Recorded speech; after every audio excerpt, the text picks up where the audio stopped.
Go. Right here. Oh. What's your record? What's your record? What's your record? I didn't do any more about that. That's fine.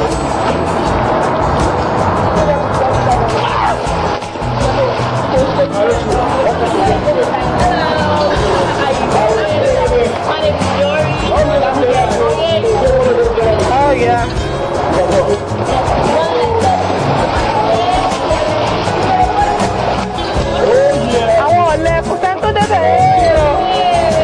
You all over here. You can't swim. Okay, one leg. Do this. One leg.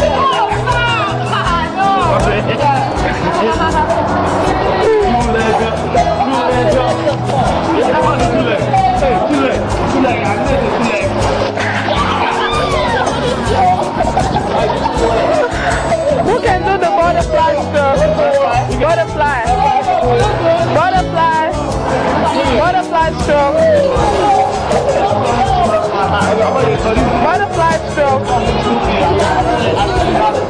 Okay, how about the backstroke?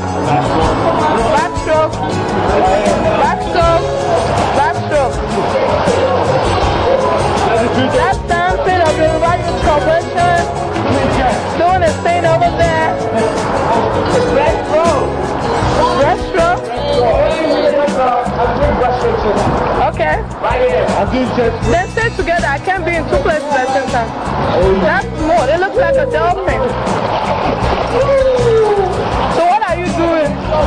What are you doing though? Ladies. Jumping.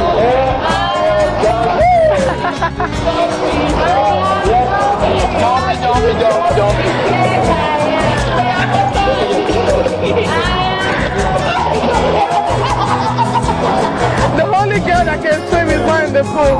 Outside is there.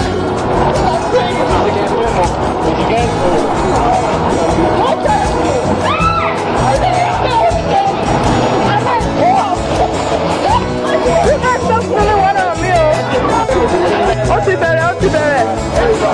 Yeah.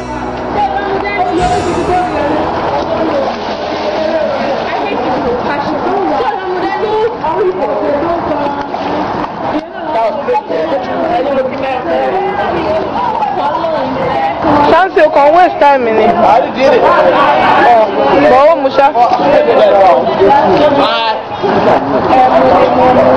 Bye.